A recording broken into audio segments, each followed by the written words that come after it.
a todos. Debido a la cuarentena eh, forzada, obligatoria, que existe en la República Argentina estos días, debido a la pandemia global del COVID-19, la enfermedad provocada por el virus conocido como coronavirus, como muchos sabréis, los talleres de formación marxista-leninista de vanguardia se han suspendido hasta nueva orden, por lo menos mientras dure la cuarentena. Correspondía, como sabéis muchos, realizar este taller que correspondía al mes de marzo este sábado y se ha suspendido por causas de fuerza mayor, evidentemente.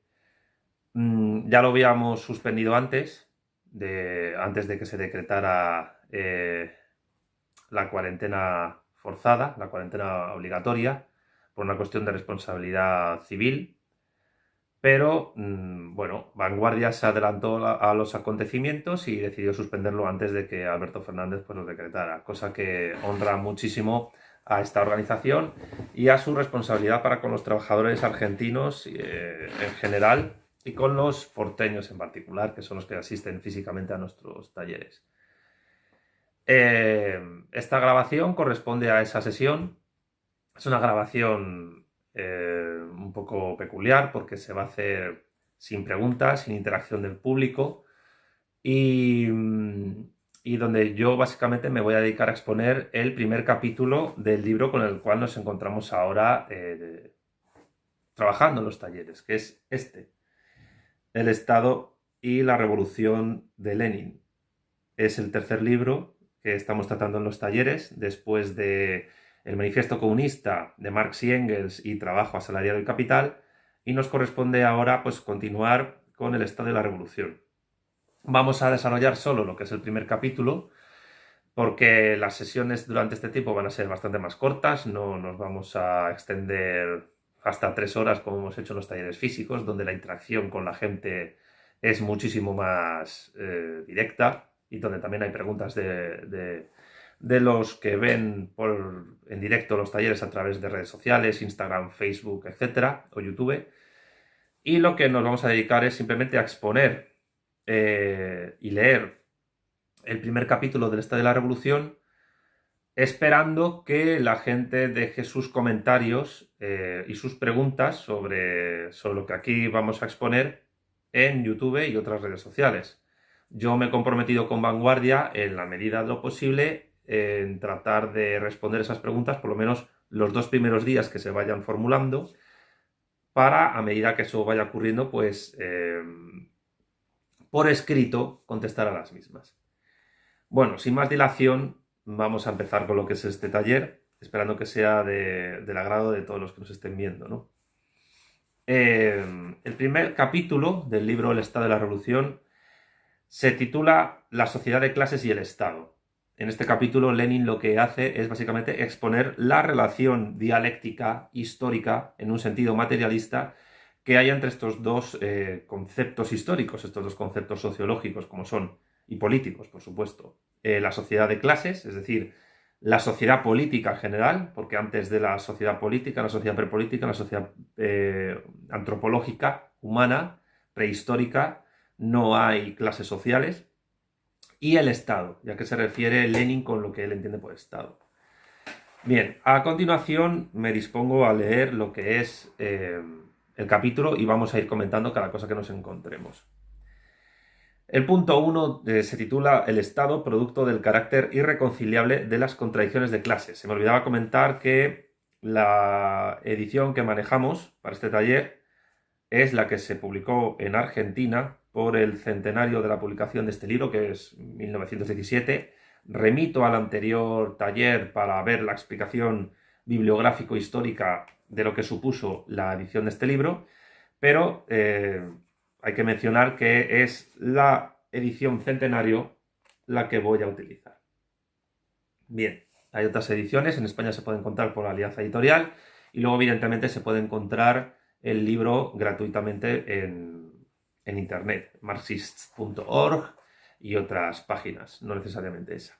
En PDF también se puede encontrar. Ya no hay que pagar derechos de autor a nadie por esta obra.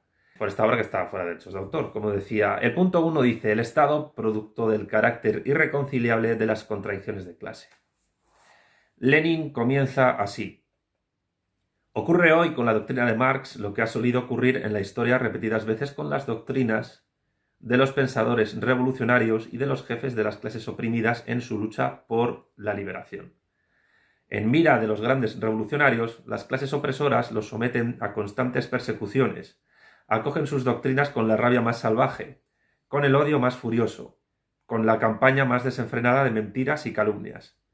Después de su muerte se intenta convertirlos en santos inofensivos, canonizarlos, por decirlo así, rodear sus nombres de una cierta aureola de gloria para consolar y engañar a las clases oprimidas, castrando el contenido de su doctrina revolucionaria, mellando su filo revolucionario, envileciéndola.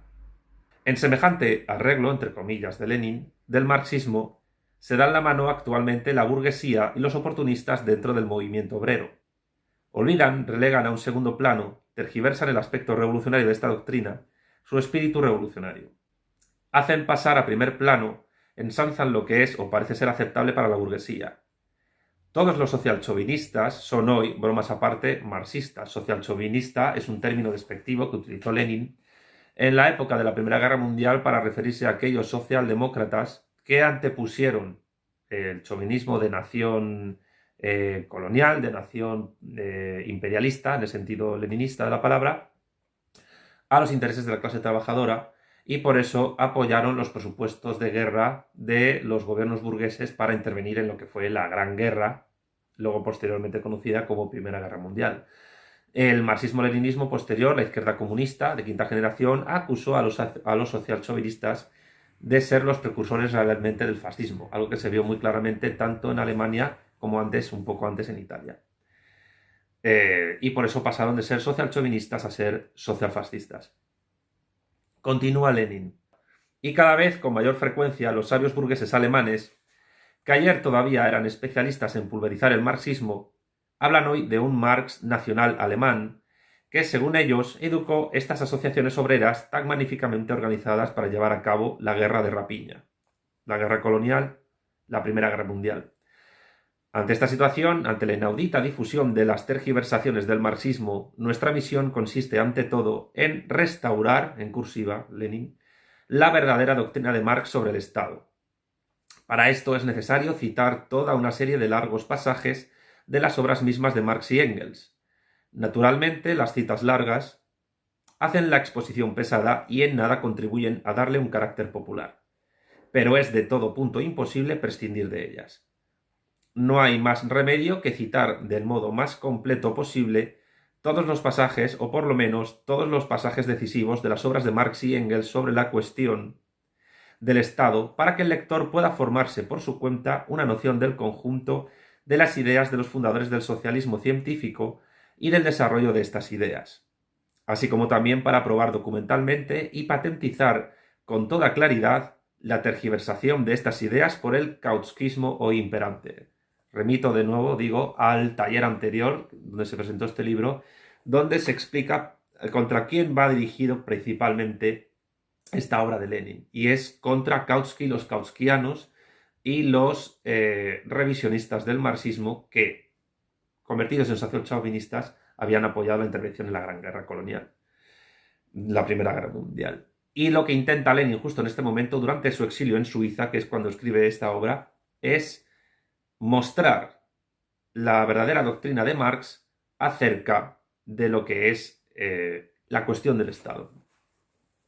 Y por tanto, digamos que esta obra es fundamental para definir, insisto en la palabra, los perfiles fundamentales de la izquierda definida de quinta generación, la izquierda comunista, contra precisamente la socialdemocracia, la izquierda de cuarta generación, que estaba ya, a juicio de Lenin, y como posteriormente se comprobó, traicionando los fundamentos básicos del materialismo histórico. Comencemos por la obra más conocida de F. Engels, El origen de la familia, la propiedad privada y el Estado, de la que ya en 1894 se publicó en Stuttgart la sexta edición. Conviene traducir las citas de los originales alemanes, pues las traducciones rusas, con ser tan numerosas, son en gran parte incompletas o están hechas de un modo muy defectuoso.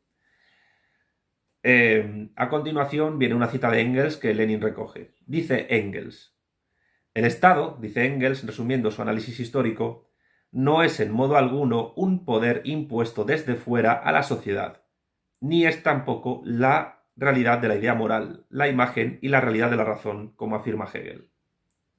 El Estado es, más bien, un producto de la sociedad al llegar a una determinada fase de desarrollo. Es la confesión de que esta sociedad se ha enredado consigo misma en una contradicción insoluble, se ha dividido en antagonismos irreconciliables que ella es impotente para conjurar. Y para que estos antagonismos, estas clases con intereses económicos en pugna, no se devoren a sí mismas y no devoren a la sociedad en una lucha estéril, para eso se hizo necesario un poder situado aparentemente por encima de la sociedad y llamado a amortiguar el conflicto, a mantenerlo dentro de los límites del orden. Y este poder que brota de la sociedad, pero que se coloca por encima de ella y que se divorcia cada vez más de ella, es el Estado. Páginas 177 y 178 de la sexta edición alemana. Recordemos que para Engels, en El origen de la familia, la propiedad privada y el Estado como forma de sociedad política muy determinada surge prácticamente con la guerra, es decir, con el conflicto entre sociedades políticas que las obliga a recubrirse con una corteza, lo que Gustavo Bueno llama capa cortical, que permite precisamente que surjan determinados poderes, el poder militar, el poder federativo, el poder diplomático y a su vez pues los poderes en sentido ascendente que responden ante la acción de esos tres poderes que desarrolla la capa cortical. Y es con el surgimiento de la esclavitud, es decir, con el botín humano de guerra de los presos de una guerra, que primero eran soldados y luego podían ser civiles, aunque luego se unieron súbditos de un Estado que no tenían capacidad para pagar impuestos y sufragar estos gastos, los que se unían a esta cohorte de esclavos, esta nueva clase social, que fue fundamental para la conformación de esa capa cortical. No se puede entender el Estado, por tanto, no se puede entender la capa cortical sin esclavitud. Y es con la esclavitud con la que nace el Estado como tal. Aquí aparece expresada con toda claridad, continúa Lenin, la idea fundamental del marxismo en punto a la cuestión del papel histórico y de la significación del Estado. El Estado es el producto y la manifestación del carácter irreconciliable de las contradicciones de clase. El Estado surge en el sitio, en el momento y en el grado en que las contradicciones de clase no pueden objetivamente conciliarse. Y viceversa, la existencia del Estado demuestra que las contradicciones de clase son irreconciliables. En torno a este punto importantísimo y cardinal, comienza precisamente la tergiversación del marxismo, tergiversación que sigue dos direcciones fundamentales, según Lenin. De una parte, los ideólogos burgueses y especialmente los pequeños burgueses, obligados por la presión de hechos históricos indiscutibles, a reconocer que el Estado solo existe allí donde existen las contradicciones de clase y la lucha de clases, corrigen a Marx presentando al Estado como el órgano de la conciliación de clases. De hecho, las ideologías, entre ellas el socialchauvinismo y por tanto la socialdemocracia y el fascismo, que se han dedicado a defender la conciliación de clases, son las que han negado el conflicto entre el capital y el trabajo en el capitalismo, pero también negaban el conflicto entre la servidumbre y el señorío en el feudalismo, o entre la esclavitud y la libertad en la época del modo de producción esclavista, o entre la fuerza de trabajo voluntaria y masificada con respecto a la aristocracia y el clero suntuoso que dominaban en el modo de producción denominado despotismo hidráulico, que se puede comprobar en mi cuarto libro, Breve Historia de la Economía, el desarrollo del despotismo hidráulico, que en Asia y en Europa fue arrasado por la, por la evolución hacia el esclavismo, y que en la América precolombina, fue totalmente barrido del mapa debido a al descubrimiento, colonización y conquista del continente. Según Marx, el Estado no podría ni surgir ni mantenerse si fuese posible la conciliación de las clases. El armonismo de clases que defiende, por ejemplo, la socialdemocracia y el fascismo no es posible precisamente porque existe el Estado.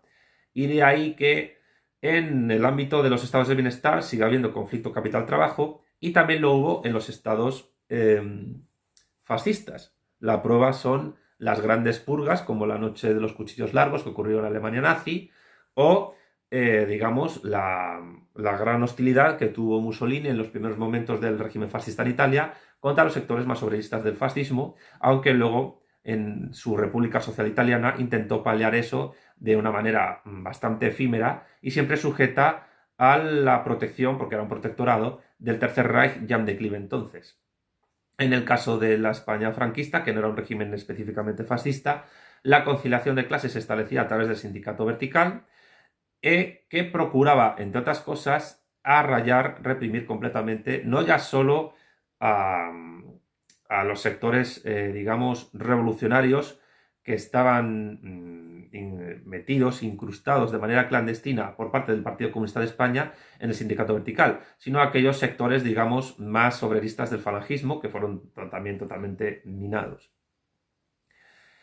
Continúa Lenin. Para los profesores y publicistas mezquinos y filisteos, que invocan a cada paso en actitud benévola a Marx, resulta que el Estado es precisamente el que concilia las clases. Según Marx, el Estado es un órgano de dominación de clase, un órgano de opresión de una clase por otra. Es la creación del, entre comillas, orden, que legaliza y afianza esta opresión, amortiguando los choques entre las clases. En opinión de los políticos pequeño-burgueses, el orden es precisamente la conciliación de las clases y no la opresión de una clase por otra. De ahí el diálogo social, que tanto se menciona en España, que además está consignado en nuestra Constitución actual. Amortiguar los choques significa, para ellos, conciliar y no privar a las clases oprimidas de ciertos medios y métodos de lucha para el derrocamiento de los opresores. Por ejemplo, en la Revolución de 1917, se refiere Lenin a la Revolución de Febrero, cuando la cuestión de la significación y del papel del Estado se planteó precisamente en toda su magnitud, recordemos que Lenin estaba escribiendo esto en Suiza, que todavía no se había producido la Revolución de Octubre, todavía no se había ido en tren precintado por los alemanes a Helsinki, en Finlandia, esperando desde ahí hacer el levantamiento definitivo contra Kerensky. Decía, por ejemplo, la Revolución de 1917, cuando la cuestión de la significación y del papel del Estado se planteó precisamente en toda su magnitud, en el terreno práctico, como una cuestión de acción inmediata y además de acción de masas, todos los socialrevolucionarios y todos los mencheviques cayeron de pronto y por entero en la teoría pequeño burguesa de la conciliación de las clases por el Estado. Hay innumerables resoluciones y artículos de los políticos de estos dos partidos saturados de esta teoría mezquina y filistea de la conciliación. Que el Estado es el órgano de dominación de una determinada clase, la cual no puede, cursiva de Lenin, conciliarse con su antípoda, con la clase contrapuesta a ella, es algo que esta democracia pequeño burguesa no podrá comprender jamás. La actitud ante el Estado es uno de los síntomas más patentes de que nuestros socialrevolucionarios y mencheviques no son en manera alguna socialistas, lo que nosotros, los bolcheviques, siempre hemos demostrado, sino demócratas pequeño burgueses con una fraseología casi socialista. Fraseología casi socialista que es muy común no ya solo en la socialdemocracia actual, sino también en los grupos de izquierda indefinida, de izquierdistas que pululan en países como España, Argentina, etc., y que están organizados en partidos políticos como en Argentina al Frente de la Izquierda, o incluso en el gobierno actual del Frente de Todos, o en España en el gobierno PSOE Unidas Podemos. De otra parte, la tergiversación kautskiana del marxismo es bastante más sutil. Esta es la segunda tergiversación de Marx. Teóricamente, no se niega ni que el Estado sea el órgano de dominación de clase, ni que las contradicciones de clase sean irreconciliables. Pero se pasa por alto u oculta lo siguiente. Si el Estado es un producto del carácter irreconciliable de las contradicciones de clase, si es una fuerza que está por encima de la sociedad y que se divorcia cada vez más, es evidente que la liberación de la clase oprimida es imposible no solo sin una revolución violenta, sino también sin la destrucción en cursiva del aparato del poder estatal que ha sido creado por la clase dominante y en el que toma cuerpo aquel divorcio. Como veremos más abajo, Marx llegó a esta conclusión, teóricamente clara por sí misma, con la precisión más completa en base al análisis histórico concreto de las tareas de la revolución. Y esta conclusión es precisamente, como expondremos con todo detalle en las páginas siguientes, la que Kautsky ha, entre comillas, olvidado, cierra comillas Lenin, y falseado. Punto número 2 de la obra. Los destacamentos especiales de fuerzas armadas, las cárceles, etc. Cita a Engels de nuevo, Lenin, extrayendo esta cita del origen de la familia, la propiedad privada y el Estado. En comparación con las antiguas organizaciones gentilicias de tribu o de clan, prosigue Engels, el Estado se caracteriza, en primer lugar, por la agrupación de sus súbditos según las divisiones territoriales. A nosotros, continúa Lenin, esta agrupación nos parece, entre comillas, natural, pero ella exigió una larga lucha contra la antigua organización en gens o en tribus. Sigue citando a Engels. La segunda característica es la instauración de un poder público que ya no coincide directamente con la población organizada espontáneamente como fuerza armada. Este poder público estatal se hace necesario porque desde la división de la sociedad en clases es ya imposible una organización armada espontánea de la población. Este poder público existe en todo Estado.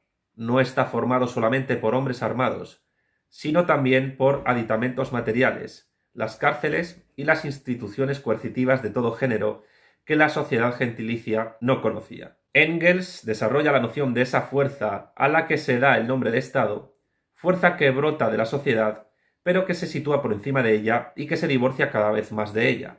¿En qué consiste fundamentalmente esta fuerza? En destacamentos especiales de hombres armados que tienen a su disposición cárceles y otros elementos. Tenemos derecho a hablar de destacamentos especiales de hombres armados, pues el poder público propio de todo Estado no coincide directamente, y pone entre comillas Lenin esto, con la población armada, con su organización armada espontánea.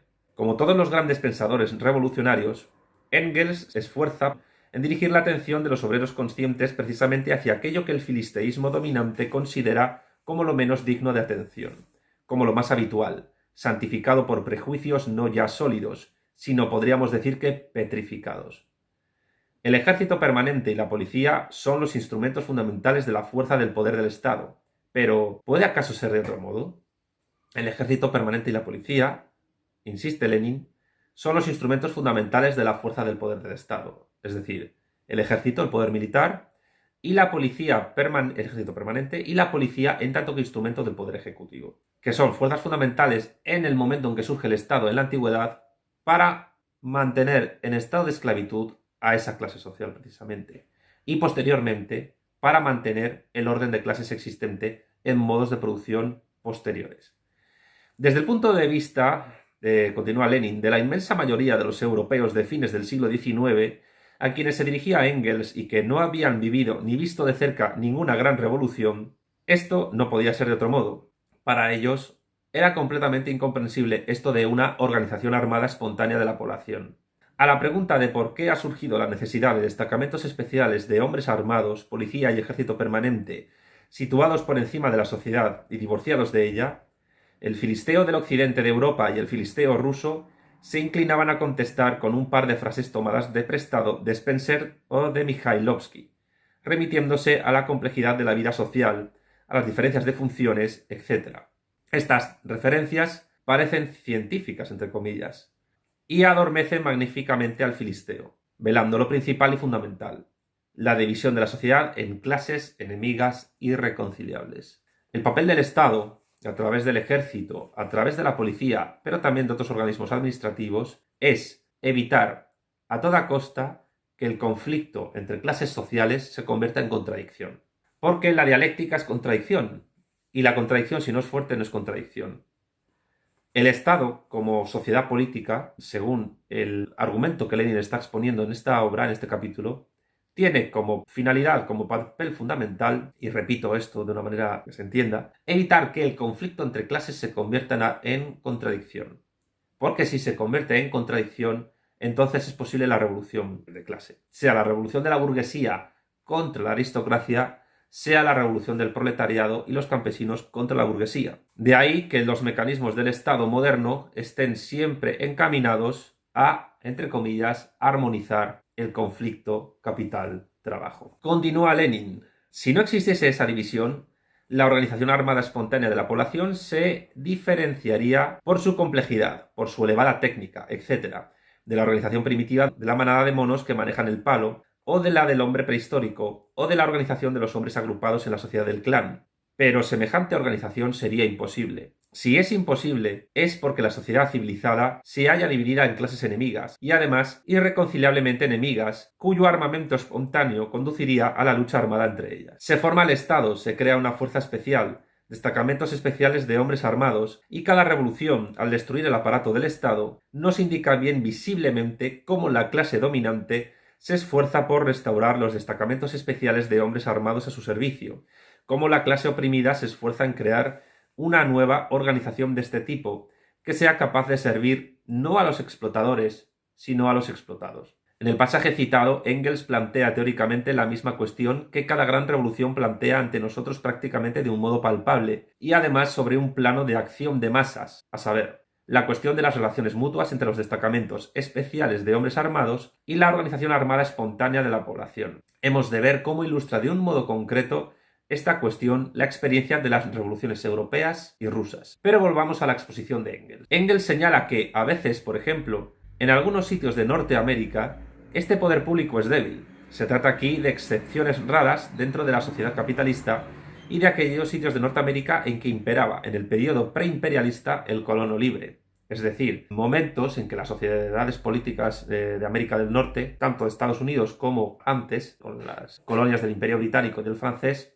el Estado como tal, en lo que a capa cortical se refiere, dependía de la metrópolis y siempre de una manera bastante tenue, no fortalecida como ocurrió después. Ya con Estados Unidos habiéndose fortalecido después de la expansión con Thomas Jefferson, y ya con el Imperio Británico tratando de evitar que Estados Unidos subiese al norte, precisamente porque Canadá tenía también sus intereses, ¿no? La burguesía canadiense, que todavía era británica, trató de organizar y producir sus infraestructuras ferrocarrileras, etcétera, de tal manera que impidieran, haciéndolas en horizontal y no en vertical, que los yanquis subieran hacia el norte del continente. Precisamente la compra Alaska tenía ese fin, unificar Alaska con el territorio estadounidense ya conquistado, algo que los canadienses, todavía manteniéndose dentro del Imperio Británico, lograron evitar. Pero en todo caso, esta descripción que hace Lenin de estos fenómenos sociales del pasado, evidentemente, una vez que ya hemos avanzado en el siglo XIX, y más después de la Guerra de Secesión en Estados Unidos, que acaba en 1865,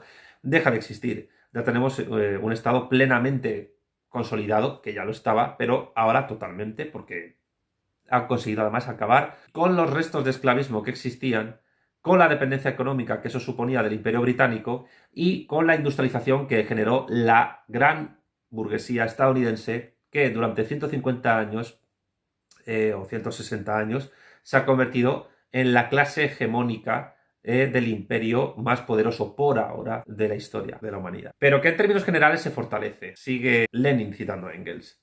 Este poder público se fortalece a medida que los antagonismos de clase se agudizan dentro del Estado y a medida que se hacen más grandes y más poblados los estados colindantes, proceso que ocurrió precisamente durante todo el siglo XVIII y XIX en América del Norte.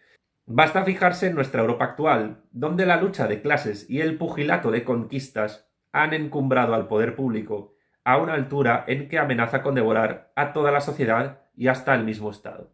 Esto fue escrito no más tarde que a comienzos de la década del 90 del siglo pasado. El último prólogo de Engels lleva la fecha del 16 de junio de 1891.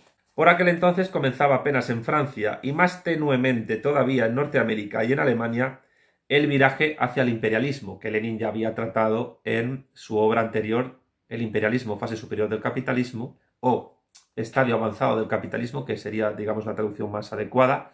El título anterior ha llevado a unas serias confusiones por parte de muchos marxistas vulgares, pero que en su obra de 1916 ya trató. Hemos dedicado alguna sesión de los talleres a tratar esa obra de una manera no profusa, pero sí importante. Remito a los vídeos anteriores también para que se vean lo que dijimos entonces sobre el imperialismo, estadio avanzado del capitalismo. Continúa Lenin, tanto en el sentido de la dominación completa de los trusts, como en el sentido de la omnipotencia de los grandes bancos, en el sentido de una grandiosa política colonial, etc. Desde entonces el pugilato de conquistas ha experimentado un avance gigantesco, tanto más cuanto que a comienzos de la segunda década del siglo XX el planeta ha resultado estar definitivamente repartido entre estos conquistadores en pugilato, es decir, entre las grandes potencias rapaces. Desde entonces los armamentos terrestres y marítimos han crecido en proporciones increíbles, y la guerra de pillaje de 1914 a 1917, recordemos que la Primera Guerra Mundial acabó un año después, 1918, por la dominación de Inglaterra o Alemania sobre el mundo, por el reparto del botín, ha llevado al borde de una catástrofe completa la absorción de todas las fuerzas de la sociedad por un poder estatal rapaz. Ya en 1891 Engels supo señalar el pugilato de conquistas como uno de los más importantes rasgos distintivos de la política exterior de las grandes potencias. Recordemos que en el imperialismo, fase superior del capitalismo, Lenin señala 5 características para determinar lo que en otros términos históricos se llamaba colonialismo. Y de hecho, la definición que Lenin desarrolla de imperialismo es compatible con la de Hobson, que es el primer teórico burgués que trata la cuestión del imperialismo. La última característica es el reparto completo de la tierra emergida. Reparto completo no significa reparto final, porque posteriormente se ha seguido repartiendo la tierra emergida, y no solo la emergida, sino también la marítima, aunque hay territorios internacionales sin jurisdicción marítima, y también se está empezando a salir fuera del planeta, ¿no? Está el reparto final de la tierra emergida, la asunción del capitalismo monopolista, la asunción del capital financiero, la generación de asociaciones internacionales de capitalistas y la exportación de capitales. Entonces, las 5 características del imperialismo, según Lenin, en la obra de 1916, son el auge de los monopolios, el auge del capital financiero, la exportación de capitales, el reparto final de la tierra emergida y, según Lenin, como decía en su obra de 1916, El imperialismo, fase superior del capitalismo, las 5 características del imperialismo, o sea, del colonialismo, son la hegemonía de los monopolios, la hegemonía del capital financiero, la exportación de capitales al exterior, la formación de asociaciones internacionales de capitalistas y el reparto definitivo, pero no terminado, evidentemente, porque luego hubo más conflictos bélicos, de la tierra emergida, aunque luego se ha seguido repartiendo la tierra marítima y están empezando a salir las potencias estatales al espacio exterior. Pues bien, este tipo de asunciones son criticadas por Lenin como olvidadas por parte del socialchauvinismo y reacciona vehementemente contra ellos a través de expresiones como las que siguen. Y los canallas socialchauvinistas de los años 1914-1917, en que precisamente este pugilato, agudizándose más y más, ha engendrado la guerra imperialista, encubren la defensa de los intereses rapaces de su burguesía con frases como sobre la defensa de la patria, sobre la defensa de la república y de la revolución, y con otras frases por el estilo. Que conste que Lenin no está en contra de la patria, de lo que está en contra es de que la patria sea dominada por la clase burguesa. De ahí que tengamos que recordar la famosa frase de Marx y Engels en el manifiesto comunista de los obreros no tienen patria, no se les puede arrebatar aquello que no poseen. No obstante, en la medida en que todavía el proletariado funciona como clase nacional, tiene patria y tiene que apoderarse de ella. Es decir, ¿cuál es el deber del proletariado en su revolución?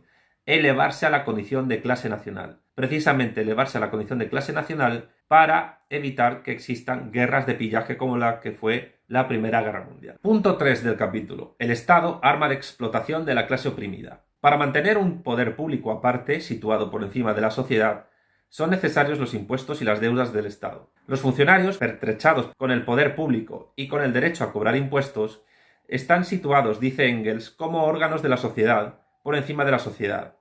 A ellos ya no les basta, aun suponiendo que pudieran tenerlo, con el respeto libre y voluntario que se les tributa a los órganos del régimen gentilicio. Se dictan leyes de excepción sobre la santidad y la inviolabilidad de los funcionarios.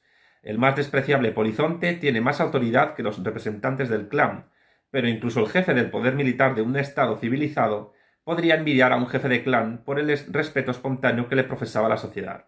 Aquí se plantea, continúa Lenin, la cuestión de la situación privilegiada de los funcionarios como órganos del poder del Estado. Recordemos que para Hegel la clase universal eran los funcionarios. Lo fundamental, continúa Lenin, es saber qué los coloca a los funcionarios por encima, en cursiva, de la sociedad, y aquí es donde se retrotrae un poco a Hegel, sin llegar a ser hegeliano Lenin, como veremos a continuación.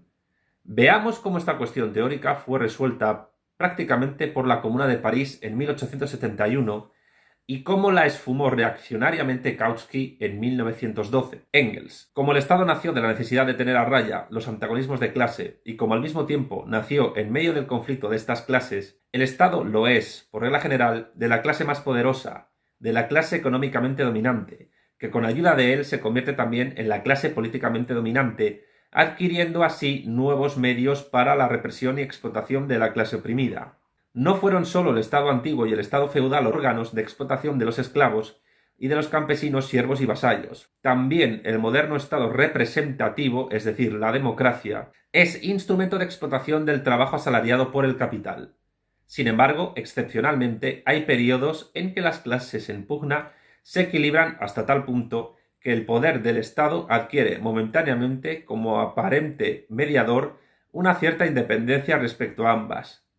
Tal aconteció con la monarquía absoluta de los siglos XVII y XVIII, con el bonapartismo del primero y del segundo imperio en Francia y con Bismarck en Alemania. Y yo diría, ampliando el asunto, también aconteció con los regímenes autoritarios, capitalistas, aunque estatistas y proteccionistas del siglo XX, entre ellos el franquismo, el nacionalsocialismo alemán, el fascismo italiano, la dictadura de Corea del Sur, etc. Y tal ha acontecido también, agreguemos nosotros, con el gobierno de Kerensky en la Rusia republicana, después del paso a las persecuciones del proletariado revolucionario en un momento en que los soviets, como consecuencia de hallarse dirigidos por demócratas pequeñoburgueses, son ya impotentes y la burguesía no es todavía lo bastante fuerte para disolverlos, pura y simplemente.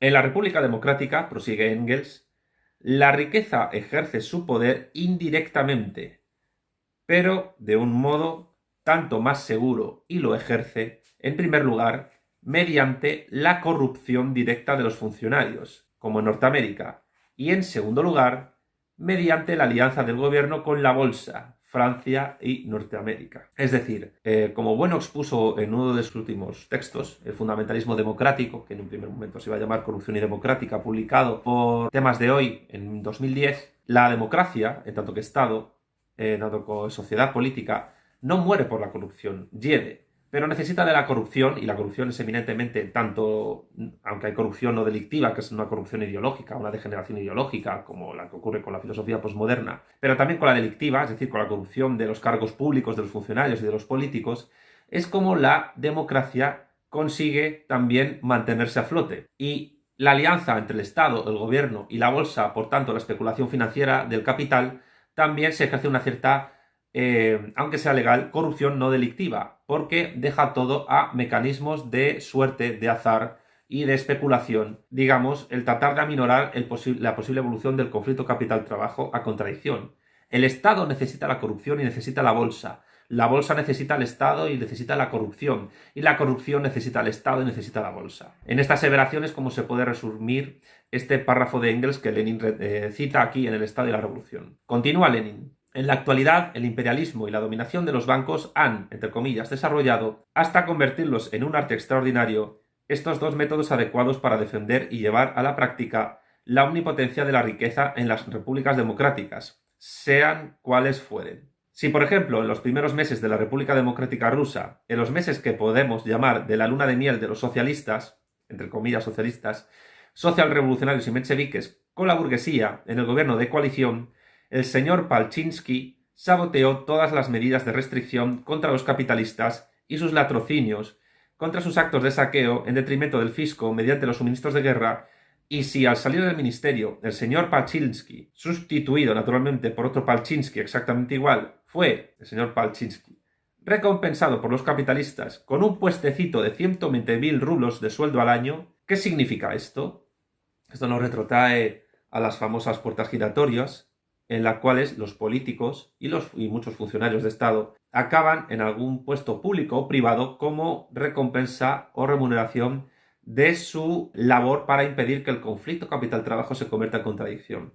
Volvemos a la frase: la corrupción y el Estado necesitan de la especulación financiera, de la bolsa. La bolsa necesita del Estado y de la corrupción, y la corrupción necesita del Estado y de la bolsa.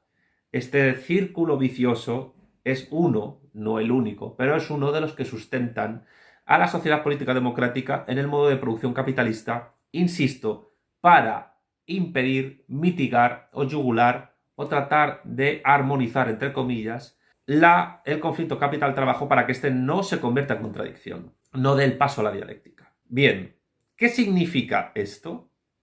¿Es un soborno directo o indirecto? ¿Es una alianza del gobierno con los consorcios o son solamente lazos de amistad? ¿Qué papel desempeñan los Chernov y los Tsereteli, los Aksentiev y los Skobelev? ¿El de aliados directos o solamente indirectos de los millonarios malversadores de los fondos públicos? Insistía Marx siempre en que el gobierno no es más que el administrador de los negocios de la burguesía. Es decir, y esto se está viendo ahora mismo con la pandemia, la pandemia de coronavirus, cómo se está gestionando en las sociedades políticas democráticas capitalistas y cómo se está haciendo en la República Popular China. China, aunque evidentemente habrá repercusiones económicas que conlleven un decrecimiento económico en la productividad china en los próximos años, ha podido estrangular la expansión interna del coronavirus precisamente mediante una cuarentena forzosa a la población de 50 días.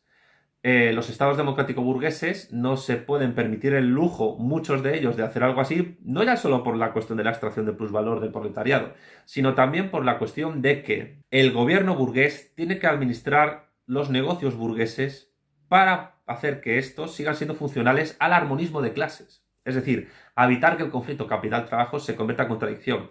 De ahí, por ejemplo, que en España el estado de alarma permita que Inditex, la empresa de Amancio Ortega, pueda realizar un ERTE, es decir, un expediente de despido de trabajadores que afecta creo que a unos 37.000 empleos, por los cuales serán despedidos temporalmente al mismo tiempo que es el propio Estado español el que va a pagar a esos trabajadores, precisamente los trabajadores de tienda, para que no vean su poder adquisitivo mermado. ¿Esto qué conlleva? Conlleva solo una cosa: que el Estado protege a Inditex. ¿Por qué el Estado protege a Inditex? Porque el Estado burgués tiene que proteger a la empresa burguesa, porque si no, se va a pique. Y si el Estado burgués protege a la empresa burguesa, es porque los trabajadores de la empresa burguesa son los que hacen que el Estado funcione. De ahí que el Estado burgués democrático tenga que impedir las huelgas lo más graves posibles para tratar de evitar, insisto, que el conflicto se convierta en contradicción. Las puertas giratorias en momentos de paz social, entre comillas, y el ERTE de Inditex en España en un momento de zozobra mundial por la expansión de la pandemia de la enfermedad COVID-19, obliga al Estado burgués español a proteger a uno de sus huevos de oro, que es Inditex, precisamente porque Inditex, entre otras empresas, es la que permite sustentar que ese mismo Estado burgués siga existiendo y se siga desarrollando sus actividades. Como podemos ver, está todo tremendamente entretejido aquí. Hay momentos de desconexión, evidentemente, pero ¿cuándo se producen esos momentos de desconexión? Políticamente hablando y económicamente hablando, a través de crisis económicas tremendas, como la que seguramente vayamos a vivir en breve, y seguramente sea muchísimo más gorda que la del 2018, perdón, la del 2008, en tanto que es una crisis no ya solo por sobreproducción de casas, sino que puede ser una crisis por sobreproducción de líquido. Ya se han puesto de acuerdo la Reserva Federal de Nueva York, el Banco Central Europeo, el Banco Suizo, el Banco de Inglaterra, el Banco de Canadá, el Banco de Japón, para emitir líquido en dólares estadounidenses que permitan a la población de las democracias tener capacidad adquisitiva para consumir. Pero claro, eso seguramente produzca hiperinflación y nos lleve a una situación en la que haya más líquido que mercancías a poder consumir en un momento dado. Y eso también es sobreproducción. Por mucho que diga la teoría monetaria moderna, y tengo amigos que siguen esta escuela, el dinero sigue siendo una mercancía. El dinero sigue teniendo un valor, ese valor es la tasa de interés, y la tasa de interés del dinero en los próximos años, debido a la pandemia del coronavirus, puede sufrir unas alzas tremendas. Veremos a ver qué ocurre, pero lo que yo considero que está claro es que la gran obsesión de las democracias en los próximos años, con la crisis que va a venir, y más teniendo en cuenta de la dialéctica de estados y de imperios que se va a producir con el prestigio creciente que va a tener la República Popular China por su exitosa gestión del coronavirus, a pesar de que también económicamente se va a ver resentida por esto y tendrá que revisar sus protocolos de salud pública, porque evidentemente no se puede tolerar que una pandemia surja en un mercado de venta directa de animales salvajes, como el pangolín, que seguramente se haya originado el coronavirus ahí. decía, las democracias no pueden tolerar que una dictadura revolucionaria del proletariado, como es la República Popular China, por mucho que moleste a mucho antichino que hay por ahí, que creo que muchos habrán cambiado después de esto, se convierta en un referente para la clase obrera de las democracias. Y por tanto, los nexos de unión entre bolsa, Estado y corrupción tengan que verse solidificados, aun por paradójico que esto pueda parecer, para evitar que el conflicto se convierta en contradicción. Evidentemente, hay otros riesgos que se están dando ahora mismo en la sociedad. Auge de partidos proteccionistas populistas, la cuestión de la división social que está ocurriendo en España con la presión del miserable de Quim Torra contra el Estado, contra el gobierno, diciendo que no se está protegiendo a Cataluña, básicamente para generar desafección para el resto de catalanes y fomentar la simpatía por el separatismo, y también por las tentaciones populistas de un gobierno como el español que ha gestionado muy mal la expansión del coronavirus. El mitin de Vox no tenía que haberse celebrado. También los propios de Vox tendrían que haber sido prudentes y listos políticamente y no tener que haberlo celebrado. Y eso hubiera evitado el contagio de Abascal y de Ortega Smith. No tenía que haberse celebrado jornada de liga y no tenían que haberse realizado en absoluto la masiva manifestación feminista del 8 de marzo en Madrid, que es lo que ha convertido a mi región, a mi ciudad, a mi amada Madrid, en, por desgracia, el foco más importante de coronavirus en toda mi patria, en toda mi nación española. Es una desgracia porque las feministas se iban presumiendo de que las mujeres pararían el mundo y evidentemente pues las feministas lo han parado, pero no de la manera en la que ellas esperaban, porque evidentemente el feminismo no puede parar absolutamente nada. El feminismo, como el ecologismo, como cualquier ideología de izquierda indefinida, no tiene capacidad por sí solo, por sí mismo, para parar absolutamente nada. Solo un movimiento organizado del proletariado, del campesinado y otros asalariados, con algunas alianzas con elementos de otras clases, a un nivel socialista, comunista, revolucionario, es capaz de parar la producción. Bien a través de una huelga general revolucionaria, bien a través de una acción política. No tiene por qué ser necesariamente revolucionaria y violenta, sino que puede ser a través de paros laborales continuados y concatenados que obligan a los gobiernos a recular en muchas de sus posiciones y a negociar con ese poder político ascendente. Pero claro, eso solo puede ocurrir cuando el círculo democracia, Estado democrático, bolsa, capital financiero, corrupción, se rompe porque el conflicto se convierte en contradicción. Y evidentemente para que el conflicto se convierta en contradicción tienen que darse las circunstancias para ello, pero también tiene que haber una acción organizada de una vanguardia política revolucionaria que permita que se dé el paso de conflicto a contradicción. Ese paso de conflicto a contradicción se vuelva sólido. Eso lo entendió Lenin en el transcurso de toda su producción política revolucionaria, partiendo de Marx y Engels, que también lo entendieron. Kautsky dejó de entenderlo y por eso apostó por la guerra, y Lenin apostó por la revolución y por eso triunfó. Solo triunfó en Rusia, evidentemente, pero hubo conatos revolucionarios en Baviera, en Checoslovaquia, en Polonia, en Hungría, y precisamente esos conatos revolucionarios permitieron a los bolcheviques rusos ganar su guerra civil y luego recuperar el terreno perdido en Ucrania y en Bielorrusia y organizar lo que luego fue la Unión de Repúblicas Socialistas Soviéticas en 1922. Con la llegada de Stalin al poder en 1924 estamos en una nueva fase, pero esta sesión del taller no va a estar dedicada al análisis de esa fase. Ahora estamos analizando la conceptualización teórica que desde el marxismo-leninismo se hace sobre la relación entre la sociedad de clases y el Estado. Y la sociedad de clases, en el momento en que Lenin está analizando esta circunstancia, esta relación entre términos políticos, económicos e históricos, es una sociedad de clases democrática. Evidentemente hay cierto autoritarismo militar, etcétera, pero cuidado porque el Imperio Británico, el Imperio Alemán, el Imperio Austrohúngaro, el Imperio Colonial Francés, Italia, etcétera, son naciones democráticas, con elecciones libres y sufragio universal, libre, igual, directo y secreto. Bien es cierto que solo masculino en aquel momento, pero eran democracias. Y aunque los derechos democráticos se han ampliado en las democracias actuales, las circunstancias que pueden derivar a una nueva guerra son las mismas, porque se parte de democracias asentadas. Comento esto porque es erróneo pensar que es imposible, partiendo no de Marx, sino que se parte de Kant, en que se produzcan guerras entre sociedades políticas democráticas, entre estados democráticos. Si son posibles guerras entre estados que son dictaduras del proletariado, como el conflicto chino-soviético en mediados del siglo pasado demostró en la frontera de Manchuria entre la Unión Soviética y la República Popular China de Mao, perfectamente puede haber guerras entre democracias. Otra cosa es que el orden internacional imperante después de la Segunda Guerra Mundial trate de evitar ello. Pero también se trata de evitar ello porque el derecho internacional público, en tanto que flatus vocis, también a escala de dialéctica de estados y de imperios, trata de evitar que el conflicto capital-trabajo se convierta en contradicción. Continuemos con Lenin. La omnipotencia de la riqueza es más segura en las repúblicas democráticas porque no depende de la mala envoltura política del capitalismo. La república democrática es la mejor envoltura política de que puede revertirse el capitalismo y por lo tanto el capital, al dominar a través de los Pajinsky, los Chernov, los Tsereteli y compañía, esta envoltura, que es la mejor de todas, cimenta su poder de un modo tan seguro, tan firme, que ningún cambio de personas, ni de instituciones, ni de partidos dentro de la República Democrática Burguesa hace vacilar este poder. Hay que advertir, además, que Engels, con la mayor precisión, llama al sufragio universal, y atención porque esto es muy fuerte y muy, entre comillas, incorrecto, arma de dominación de la burguesía.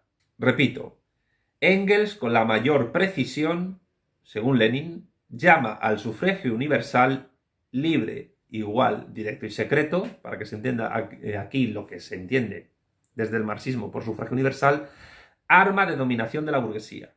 Continúa Lenin.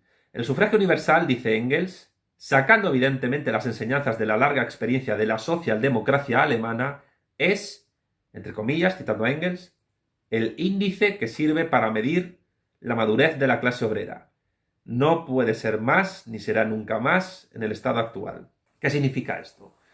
Que la sociedad de clases y el Estado, es decir, la democracia, tiene, no ya solo en el sufragio universal, que evidentemente, sino también en las encuestas, que son una especie de sufragio universal en diferido, porque no se vota, una forma de ver la forma en que está entendiendo la ciudadanía y particularmente la clase trabajadora, el proletariado, el conflicto capital-trabajo en un momento determinado.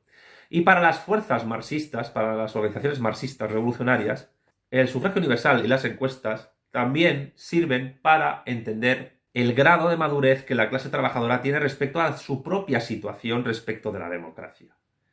Cuando la clase trabajadora no elige a fuerzas marxistas como su vanguardia política, sino que elige a otras, es por dos motivos. Uno, porque el grado de madurez de esa clase trabajadora no es muy avanzado, evidentemente, pero también porque no hay una maduración suficiente en esas organizaciones para entender la situación en que se encuentra esa clase trabajadora. El gran problema y el gran error de muchas organizaciones que se dicen marxistas en las sociedades democráticas, capitalistas, liberales de mercado pletórico del presente, consiste en que son incapaces de entender el comportamiento electoral de los trabajadores. Son incapaces de entender por qué determinadas fuerzas políticas que no son marxistas tienen tal cantidad de voto obrero. Son incapaces de entender por qué, a pesar de todas las perrerías que el Partido Socialista Obrero Español ha hecho en España, sigue siendo la mayor fuerza obrera en voto, sobre todo de obreros no cualificados y cualificados. Y es por una cuestión de que el PSOE asegura una protección social que el obrero entiende que otras fuerzas como el Partido Popular no le va a garantizar. Sin embargo, ¿qué ocurre cuando se empieza a desarrollar un trasvase masivo de voto obrero a fuerzas populistas nacionalistas? Por ejemplo, Vox en España. Lo que ocurre, básicamente, es que el obrero entiende que solo mediante la unidad fuerte de la caja única de la seguridad social, sus derechos como trabajador, su pensión y sus prestaciones sociales pueden estar garantizadas. El gran error de muchos dizque marxistas es no entender que el grado de madurez de la clase trabajadora nacional de los países donde ellos tienen que actuar se mide, se calibra por el voto que realizan. Y si el voto que realizan es a partidos no marxistas, lo que uno tiene que hacer es entender por qué esos partidos no marxistas tienen esa fuerza electoral y tratar de arrebatarles esa fuerza electoral. En España sería relativamente, evidentemente, muy fácil poder tener una fuerza obrera política de vanguardia que pueda tener el poder. Incluso a través del sufragio universal, siempre teniendo en cuenta que una cosa es tener el gobierno y otra cosa es tener el poder del Estado. Si una fuerza política en España le arrebatara el voto de los obreros cualificados y no cualificados al PSOE, y al mismo tiempo le arrebatara la idea de nación española a Vox, al Partido Popular, que también tiene un voto obrero considerable, no tanto como el PSOE, pero sí considerable, y en parte también al PSOE, esa fuerza política obrera, revolucionaria, marxista, sería mucho más importante de lo que son ahora. El gran error de Podemos, por ejemplo, es pensar que la nación, ellos entienden España como un Estado plurinacional, cosa que no es cierta, que la patria son básicamente pues, la seguridad social y las pensiones, y no, eso son simplemente administración pública. La nación es básicamente el lugar donde se han desarrollado los lazos histórico-culturales y sociales entre los vivos, los muertos y los que están por venir. Y el pueblo, y la mayor parte del pueblo es plebe, es proletariado, campesinado, asalariados, es la parte viva de la nación.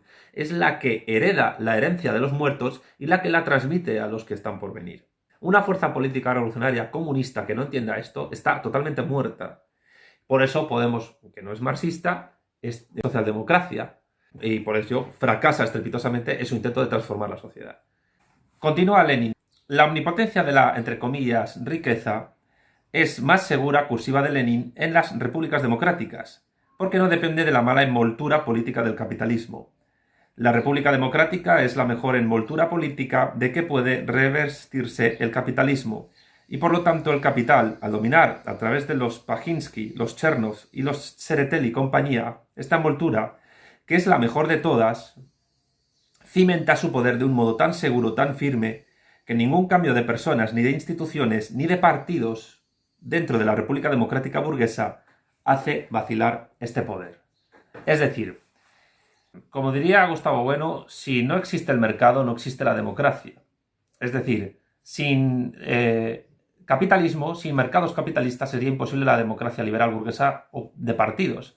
Y al mismo tiempo, la democracia liberal burguesa de partidos es fundamental para poder entender el mercado, el capitalismo, en tanto que los partidos políticos, en cierto sentido, funcionan al mismo tiempo como empresas.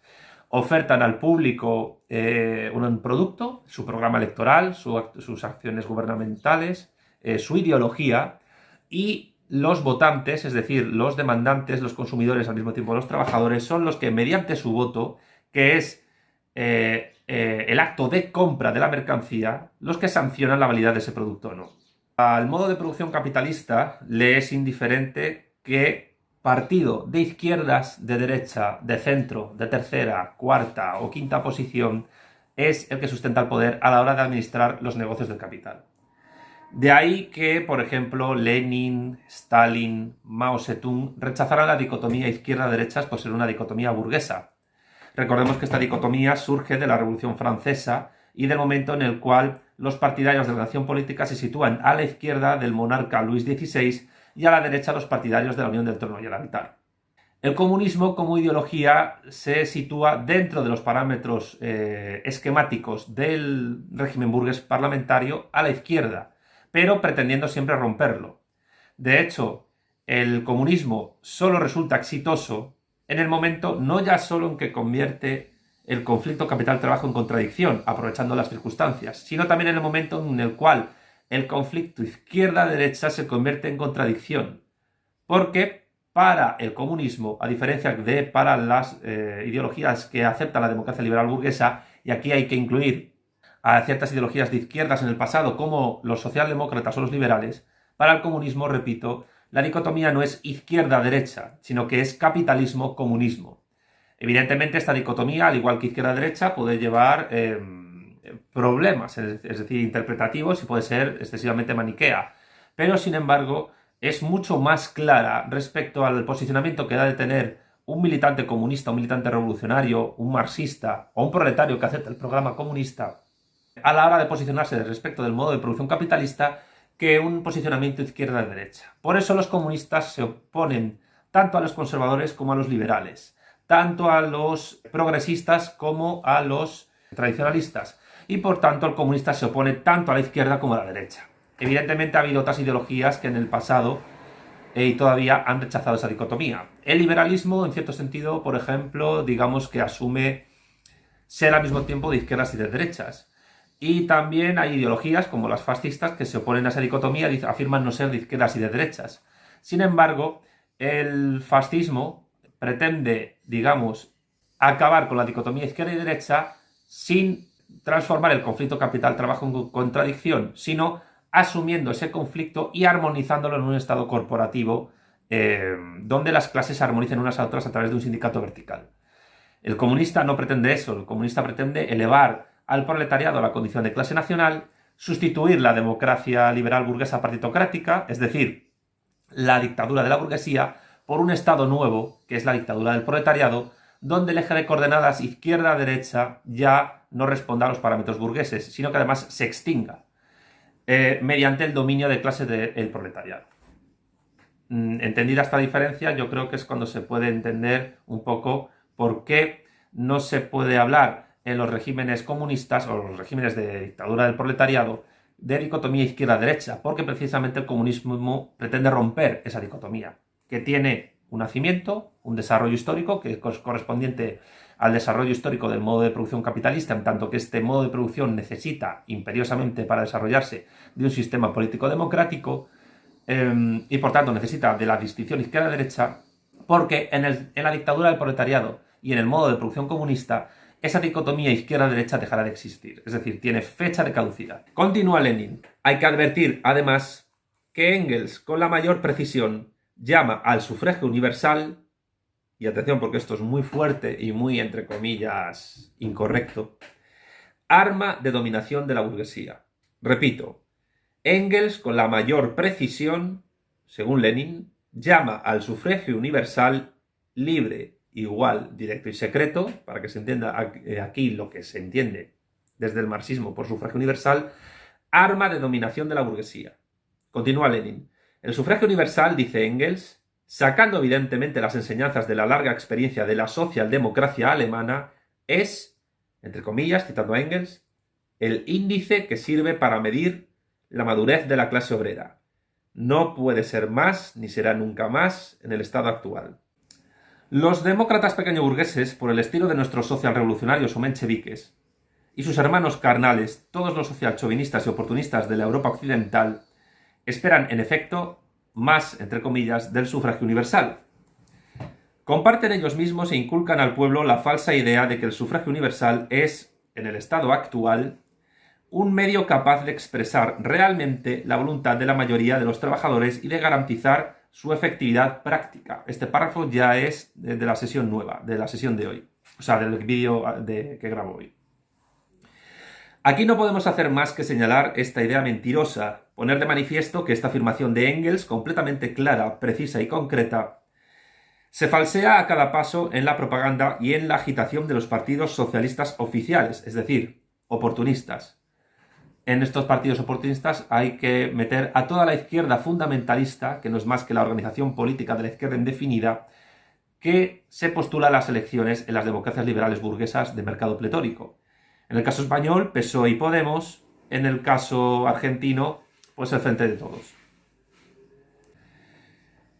Una explicación minuciosa de toda la falsedad de esta idea, rechazada aquí por Engels, la encontraremos más adelante en nuestra exposición de los puntos de vista de Marx y Engels sobre el estado actual. Esta expresión de estado actual se refiere a una expresión con la cual Marx y Engels definen al comunismo en la ideología alemana. En la ideología alemana, Marx y Engels definen al comunismo con la siguiente frase: el comunismo no es un estado que hay que implantar ni una meta a la que hay que alcanzar. Nosotros denominamos comunismo al movimiento real que anula y supera el estado de cosas actual. Las premisas de este movimiento se desprenden precisamente de este estado de cosas actual. ¿A qué se refieren Marx y Engels con el estado de cosas actual? Pues se refieren ni más ni menos que al estado burgués. Es decir, a la democracia. El comunismo es el movimiento real que anula y supera la democracia, es decir, el estado burgués, es decir, la dictadura de la burguesía, y la supera mediante la instauración revolucionaria de un estado nuevo, la dictadura revolucionaria del proletariado, que es la que definió Marx en la crítica del programa de Gotha. Las premisas de esa dictadura revolucionaria del proletariado se desprenderán del estado de cosas actual, es decir, del estado de cosas en que se organice socialmente, económica y culturalmente el Estado liberal democrático burgués en cada caso. En los casos de las revoluciones que ha habido comunistas triunfantes, la de la Unión Soviética, la de China, la de Vietnam, la de Cuba, la dictadura del proletariado se desprendió, se organizó partiendo de la destrucción del Estado liberal burgués que había previamente, sea este muy efímero, como en el caso chino o en el caso soviético, sea este más prolongado. En todo caso, o sea en el caso de un coloniaje, porque muchas dictaduras revolucionarias del proletariado se han desprendido después de una guerra de liberación colonial, como es el caso de China, precisamente, Corea del Norte, Vietnam o Laos. En el caso cubano tenemos una dictadura del proletariado desprendida de una dictadura previa de tipo autoritaria burguesa, derechista, y en el caso soviético lo que tenemos es una revolución realizada en un imperio colonial que se transforma en una unión de repúblicas socialistas, siendo las colonias y la metrópoli al mismo tiempo esas repúblicas socialistas soviéticas.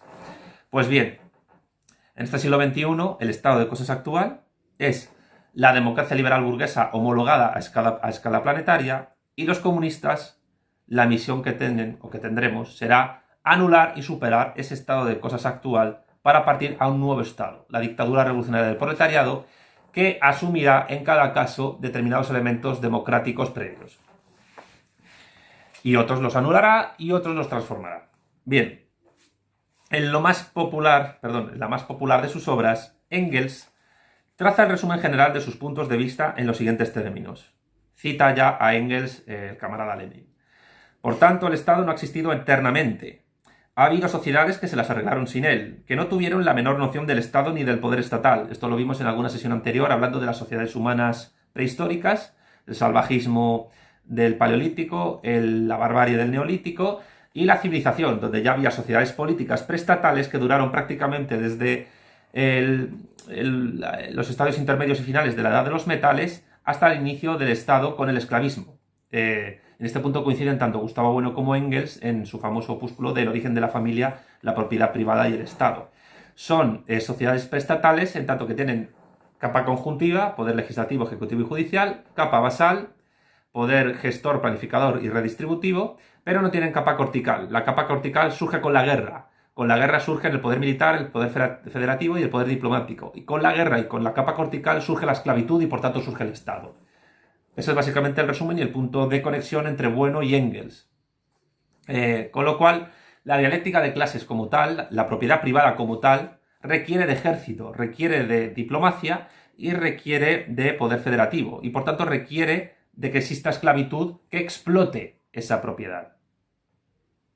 Es decir, la propiedad privada surge con el Estado surge con la esclavitud. Previamente tenemos una protopropiedad antropológica en la prehistoria y una propiedad privada que todavía no está defendida porque no está cerrada a la sociedad política en sentido estatal.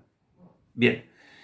Al llegar a una determinada fase del desarrollo económico, que estaba ligada necesariamente a la división de la sociedad en clases, continúa Engels citado por Lenin, esta división hizo que el Estado se convirtiese en una necesidad. Ahora nos acercamos con paso veloz a una fase de desarrollo de la producción en que la existencia de estas clases no solo deja de ser una necesidad, sino que se convierte en un obstáculo directo para la producción.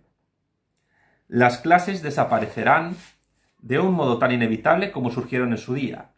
Con la desaparición de las clases desaparecerá inevitablemente el Estado. El Estado significará la desaparición de cualquier forma organizada de sociedad política en la cual exista una clase que explote a otra, bien sea a través de la esclavitud, bien sea a través de la servidumbre, bien sea a través del trabajo asalariado. Eso es el fin del Estado. En el sentido del marxismo, claro, del marxismo-leninismo. La sociedad, reorganizando de un modo nuevo la producción sobre la base de una asociación libre e igual de productores, enviará toda la máquina del Estado al lugar que entonces le ha de corresponder, al Museo de Antigüedades, junto a la rueca y al hacha de bronce. Fin de la cita de Engels, continúa Lenin. No se encuentra con frecuencia esta cita en las obras de propaganda y agitación de la socialdemocracia contemporánea. ¿Por qué? Porque a partir de Kautsky, sobre todo de Bernstein, de los revisionistas, la teoría del Estado, de la socialdemocracia, asume que la sociedad política estatal va a existir in illo tempore, es decir, va a existir más allá de los tiempos, va a existir siempre. No contemplan, como contemplaban Marx, Engels, Lenin, Stalin, Mao Zedong, o como contempla Gustavo Bueno incluso, la posibilidad de que existan sociedades políticas postestatales. Sociedades políticas postestatales donde incluso el Estado, y de la misma manera que ocurrió con el Estado esclavista, con el Estado feudal, se organicen como unificados en formas de sociedad política en la que los Estados-nación, democrático-liberal burgueses, sean parte formal de sociedades políticas superiores de rango mucho mayor.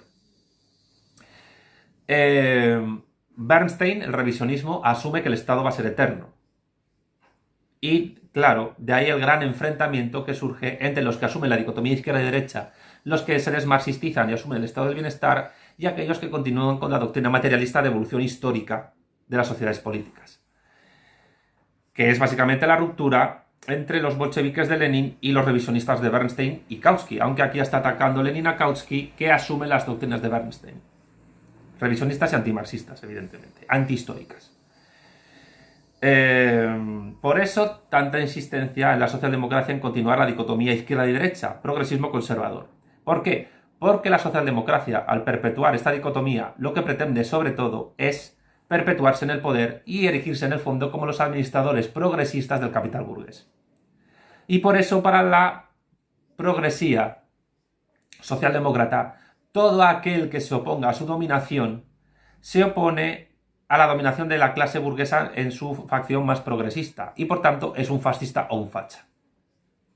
Por eso a los comunistas se nos tachan como fachas, y por eso, curiosamente, todo disque marxista que afirme que para frenar al conservadurismo hay... Bien, sigamos. Es realmente, de facto, un antimarxista, un anticomunista y, por tanto, un socialdemócrata. Pero incluso cuando nos encontramos con ella, es casi siempre como si se hiciesen reverencias ante un icono, es decir, para rendir un homenaje oficial a Engels, sin el menor intento de analizar qué amplitud y profundidad revolucionarias supone esto de enviar toda la máquina del Estado al Museo de Antigüedades. No se ve en la mayoría de los casos ni siquiera la comprensión de lo que Engels llama la máquina del Estado. Y es aquí donde entra la explicación de eso, de Lenin. Es decir, en qué consiste precisamente la máquina del Estado, la maquinaria estatal. Punto 4 del capítulo 1. La extinción, entre comillas, se me acusó en algunas redes sociales de que Lenin nunca había entrecomillado la cuestión de la extinción del Estado, cosa que no es cierta. La extinción del Estado y la revolución violenta. Miren, repito, el libro que yo manejo es la edición argentina centenaria, la edición centenaria de Cuadernos de Octubre del Estado y la Revolución. Y precisamente aquí viene extinción, y a la edición de Alianza Editorial también se puede encontrar Estado, entre comillas. Vean ustedes. Extinción, entre comillas. Bien. ¿Qué quiere decir Lenin con extinción, entre comillas? Veamos. Las palabras de Engels sobre la extinción, entre comillas, del Estado gozan de tanta celebridad y se citan con tanta frecuencia, muestran con tanto relieve dónde está el quid de la adulteración corriente del marxismo por la cual éste es adaptado al oportunismo, que se hace necesario detenerse a examinarlas detalladamente. Citaremos todo el pasaje donde figuran estas palabras. Engels. El proletariado toma en sus manos el poder del Estado y comienza por convertir los medios de producción en propiedad del Estado. Pero con este mismo acto se destruye a sí mismo como proletariado y destruye toda diferencia y todo antagonismo de clases, y con ello mismo el Estado como tal. Es decir, que la dictadura revolucionaria del proletariado, al socializar los medios de producción mediante su nacionalización en el Estado, está convirtiendo a la burguesía en proletariado. Y si todas las clases sociales antagónicas se convierten en proletariado, ya no hay proletariado.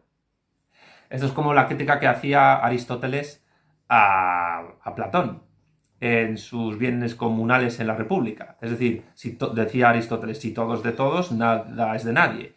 Si todos son proletarios, nadie es proletario. Pues precisamente ahí entra el quid de la cuestión de la extinción de la dialéctica de clases en sentido capitalista.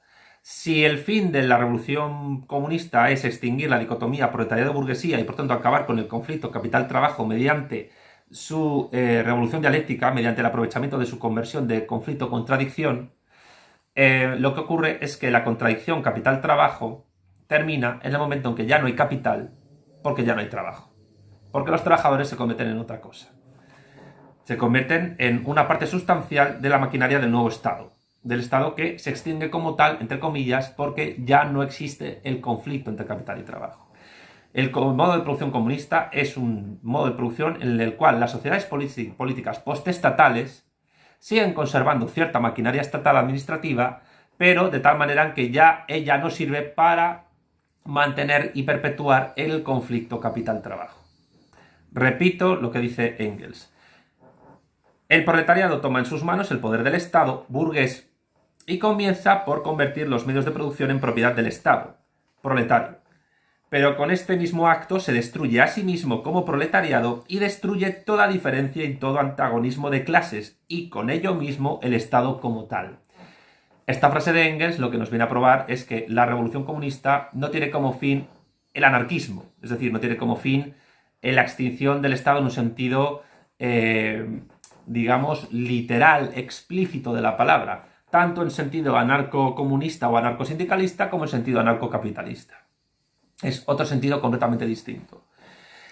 La sociedad hasta el presente, movida entre los antagonismos de clase, ha necesitado del Estado, o sea, de una organización de la correspondiente clase explotadora para mantener las condiciones exteriores de producción y por tanto particularmente para mantener por la fuerza a la clase explotada en las condiciones de opresión, la esclavitud, la servidumbre o el vasallaje y el trabajo asalariado, que ya les he enumerado yo antes, determinadas por el modo de producción existente. El Estado era el representante oficial de toda la sociedad, su síntesis en un cuerpo social visible, pero lo era solo como Estado de la clase que en su época representaba a toda la sociedad. En la antigüedad era el Estado de los ciudadanos esclavistas. En la Edad Media, el de la nobleza feudal. En nuestros tiempos es el de la burguesía. Cuando el Estado se convierta finalmente en representante efectivo de toda la sociedad, será por sí mismo superfluo. ¿Cuándo se convierte el Estado en representante efectivo de toda la sociedad? Cuando la dictadura revolucionaria del proletariado ha llevado a efecto la extinción del conflicto capital-trabajo y por tanto la extinción de la burguesía. El extinguir la burguesía como clase equivale a la extinción del proletariado como clase, y ello equivale efectivamente a la extinción del Estado como tal. Es decir, si por algo se caracterizan las revoluciones es porque son irreversibles. ¿Cuándo la revolución comunista es irreversible? Cuando ya no es posible volver al Estado burgués y por tanto no es posible volver al Estado y por tanto no es posible volver al conflicto de clase que acaba en contradicción y en explotación de una clase sobre otra. Evidentemente habrá clases de sujetos en la nueva sociedad política comunista, pero nunca en un sentido estatal, es decir, en un sentido que se inicia con la esclavitud. La sociedad política post-estatal es una sociedad en la cual la capa cortical, el poder militar, el poder federativo y el poder diplomático adquieren una función, no voy a decir distinta a la función estatal, pero sí una función en la cual se ha evolucionado a tal punto de que el poder militar, el federativo y el diplomático no sirven para explotar a una clase sobre otra, ni a nivel intraestatal ni a nivel interestatal. ¿Cómo se formaría eso? Pues según Marx, en la crítica del programa de Gotha, eso solo se podría saber cuando se llegue efectivamente a esa situación, es decir, de manera científica. Presuponer que la sociedad política estatal va a ser eterna y que por tanto los poderes del Estado en todas sus capas van a tener siempre las mismas funciones, teniendo en cuenta que la sociedad política preestatal no había capa cortical, es a historicismo y por tanto no es una posición materialista, no es una posición evolutiva, no es una posición dialéctica, no es una posición dinámica. Es una posición excesivamente actualista y por tanto conservadora, que es una crítica que, bueno, los que hayan tenido la oportunidad de leer mi diálogo inconcluso con Diego Fusaro en La razón comunista se habrán dado cuenta de que cuando Fusaro describe al materialismo, que yo creo que lo hace en un sentido dieciochesco, como conservador, parece que en cierto sentido está describiendo el materialismo filosófico de Gustavo Bueno. Bueno, yo ahí lo dejo caer, no voy a incidir en el asunto, pero parece que su lectura de lo que es el materialismo parece que está apuntando directamente ahí. Y por eso a algunos gustavobuenistas les ha gustado mucho la crítica de Fusaro a Marx como idealista, cuando no están asumiendo en absoluto la crítica que Fusaro está haciendo al materialismo como conservador. Porque no hay que negar una cosa muy clara, y es que hoy por hoy, y probablemente desde su propia construcción teórica, en tanto que es un materialismo simplemente filosófico, es decir, simplemente analítico, simplemente un materialismo que se dedica a hacer mapas, y por tanto su intervención en política conlleva en hacer mapas, y solo va a defender aquella sociedad política que le permita hacer ese mapa de manera constante. Si hay otra, el mapa cambiará. Es un materialismo conservador, que más que heredero del marxismo, parece heredero de Offre de la Métrie, y por tanto del materialismo conservador mecanicista del siglo XVIII. Esto dicho con todas las salvedades de que el materialismo filosófico de Gustavo Bueno tiene entre sus pilares el marxismo. Pero si el actualismo obliga a abandonar el marxismo en sus pilares, pues lo que tenemos es una fenomenología escolástica conservadora, que es lo que es básicamente el materialismo filosófico de Gustavo Bueno a día de hoy, siempre y cuando no recupere su pata marxista, que la tiene, sobre el papel, no sobre la acción actual, sobre el papel, por lo menos en la filosofía de Gustavo Bueno, no en muchos de sus discípulos. Pero bueno, continuemos con Engels. Cuando ya no exista ninguna clase social a la que haya que mantener en la opresión, es decir, cuando ya en la dictadura del proletariado la burguesía no exista y por tanto no hay que oprimirla, cuando desaparezcan junto con la dominación de clase, junto con la lucha por la existencia individual, engendrada por la actual anarquía de la producción, los choques y los excesos resultantes de esta lucha, no habrá ya nada que reprimir ni hará falta, por tanto, esa fuerza especial de represión, el Estado. Esto dicho entre comillas, es decir, seguirá habiendo represión y seguirá habiendo delincuentes a los que habrá que oprimir y seguirá habiendo criminales, evidentemente, y seguirá habiendo conflictos sociales. Pero no habrá ya conflicto capital-trabajo, habrá otro tipo de conflicto y por tanto el Estado, o lo que entendieron Marx y Engels como Estado, es decir, la sociedad política que surge con la esclavitud y que se extingue en el comunismo, habrá dejado de existir y se habrá llegado a una sociedad política postestatal en la cual la represión y lo punitivo se ejercerá sobre otro tipo de organización social que no podemos ahora mismo ni barruntar ni imaginar, pero lo que nos dice la evolución histórica es que efectivamente se llegará a ese punto. El primer acto en que el Estado se manifiesta efectivamente como representante de toda la sociedad, la toma de posesión de los medios de producción en nombre de la sociedad, es a la par su último acto independiente como Estado. La intervención de la autoridad del Estado en las relaciones sociales se hará superflua en un campo tras otro de la vida social y se adormecerá por sí misma. El gobierno sobre las personas es sustituido por la administración de las cosas y por la dirección de los procesos de producción. El Estado no será, entre comillas, abolido. Se, cursiva de Engels, extingue. Partiendo de esto es como hay que juzgar el valor de esa frase sobre el Estado popular libre en lo que toca su justificación provisional como consigna de agitación y en lo que se refiere a su falta absoluta de fundamento científico. Partiendo de esto es también como debe ser considerada la exigencia de los llamados anarquistas de que el Estado sea abolido de la noche a la mañana. Este texto que acabo de leer está citado en la Anti-Düring o la subversión de la ciencia por el señor Eugenio Düring, páginas 301-303 de la tercera edición alemana. Continúa Lenin. Por cierto, este Estado popular libre también vale para hablar de los estados populistas proteccionistas que resisten al capital actualmente. Una resistencia loable y evidentemente muy valiosa en un contexto geopolítico determinado, pero cuyo fin de resistencia no deja de ser conservador y por tanto no comunista, aunque se pueda apoyar en determinados contextos. Me refiero a los estados basistas de Oriente Medio, algunos estados tercerposicionistas históricos, como por ejemplo el estado peronista en Argentina, o también el régimen bolivariano en Venezuela. Sin temor a equivocarnos, que no dejan de ser estados capitalistas, cuidado. En el sentido marxista no dejan de ser estados capitalistas y por tanto, en algún momento dado, opuestos a la transformación revolucionaria comunista de la sociedad. Sin negar que puedan ejercer una cierta opción progresista frente al capital internacional en el contexto de la dialéctica de clases, estados e imperios. Lenin, sin temor a equivocarnos, podemos decir que de estos pensamientos sobremanera ricos, expuestos aquí por Engels, lo único que ha pasado a ser verdadero patrimonio del pensamiento socialista en los partidos socialistas actuales es la tesis de que el Estado, según Marx, comillas, se extingue, cierra comillas, a diferencia de la doctrina anarquista de la abolición del Estado. Truncar así el marxismo equivale a reducirlo al oportunismo, pues con esta interpretación, entre comillas, no queda en pie más que una noción confusa de un cambio lento, paulatino, gradual, sin saltos ni tormentas, sin revoluciones. Es decir, la socialdemocracia y, por tanto, su hijo más degenerado, la izquierda fundamentalista indefinida. Podemos, por ejemplo, y el PSOE en realidad. En España, en el caso argentino, el Frente de Todas, y dejo al gusto del que está viendo este vídeo interpretar otros partidos análogos en sus respectivas naciones. Die Linke en Alemania se me ocurre.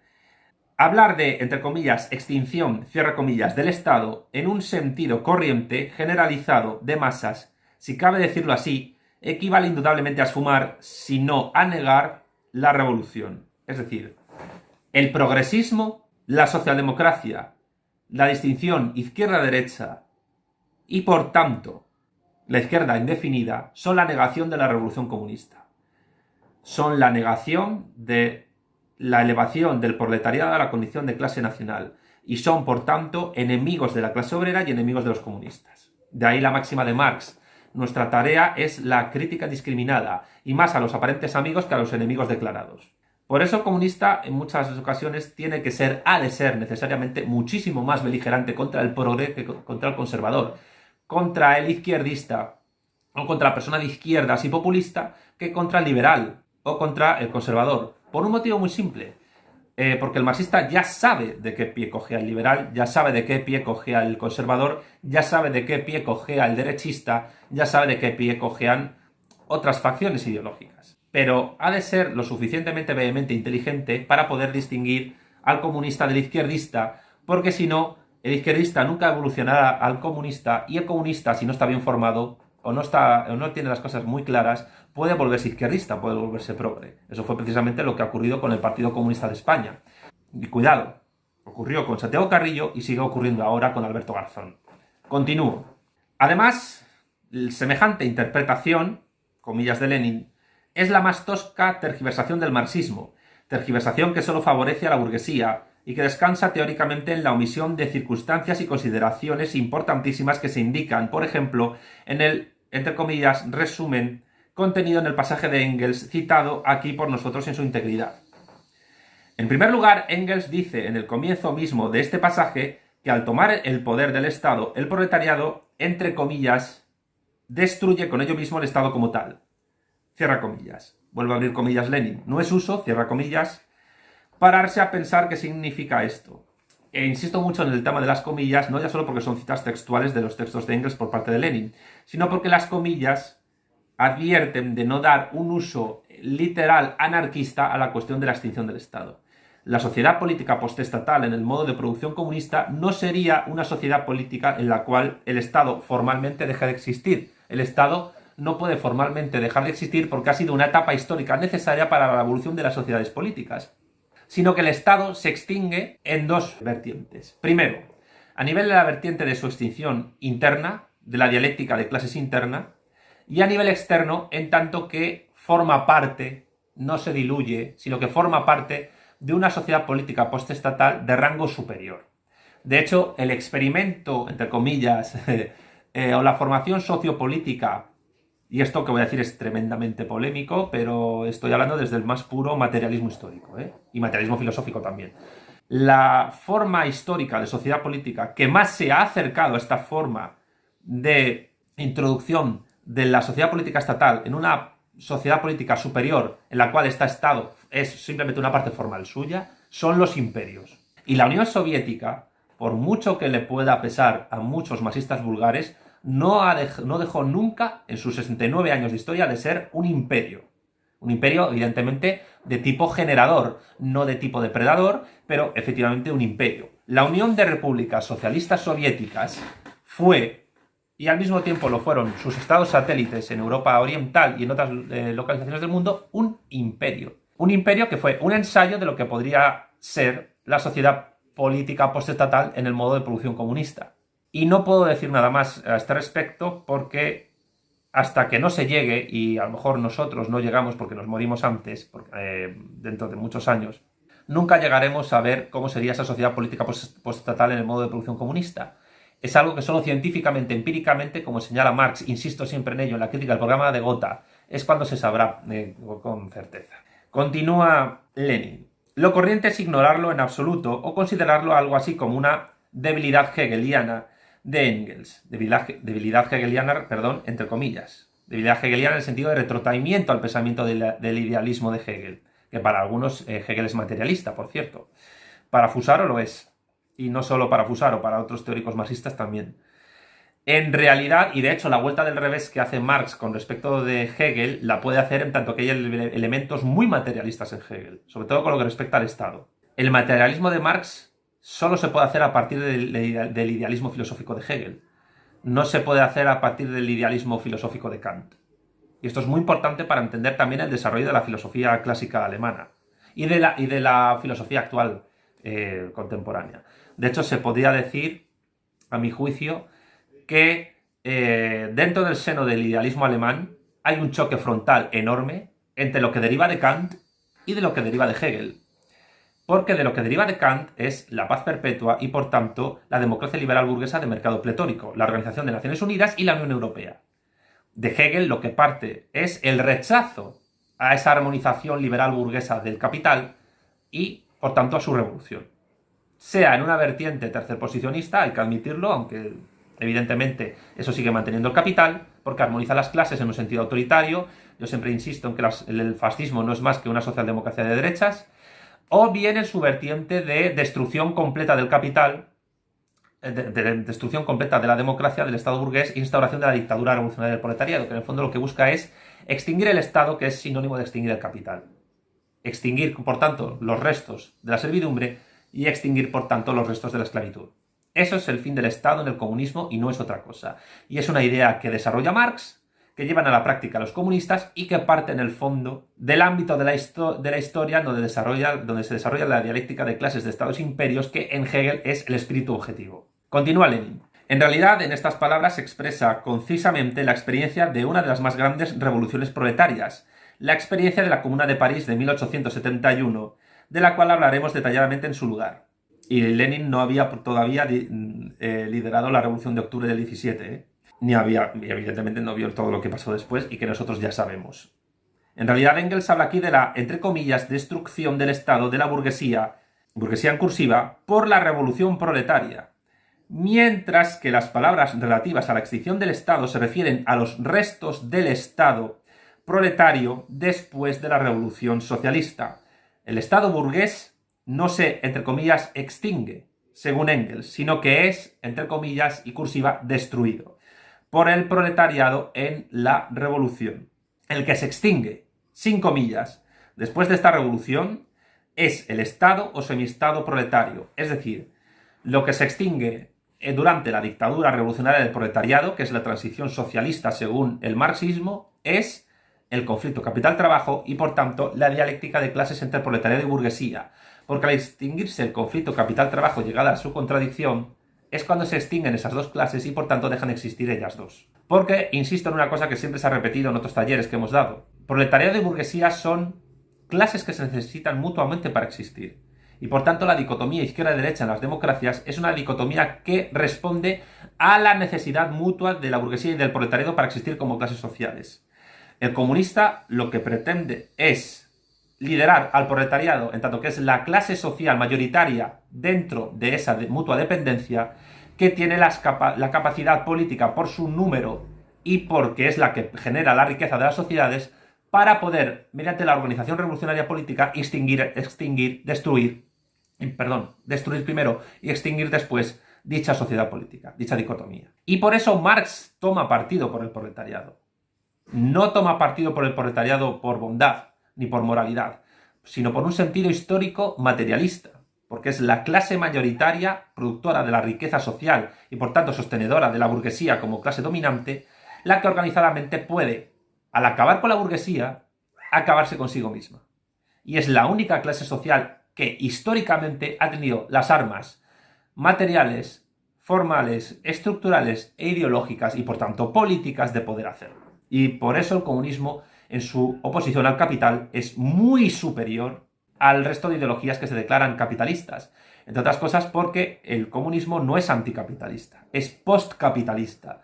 Y es postcapitalista en el sentido de que pretende destruir la democracia liberal burguesa capitalista, instaurar la dictadura del proletariado y, desde las cenizas del capitalismo y agradeciéndole los servicios prestados, anular y superar el capitalismo y, por tanto, la democracia.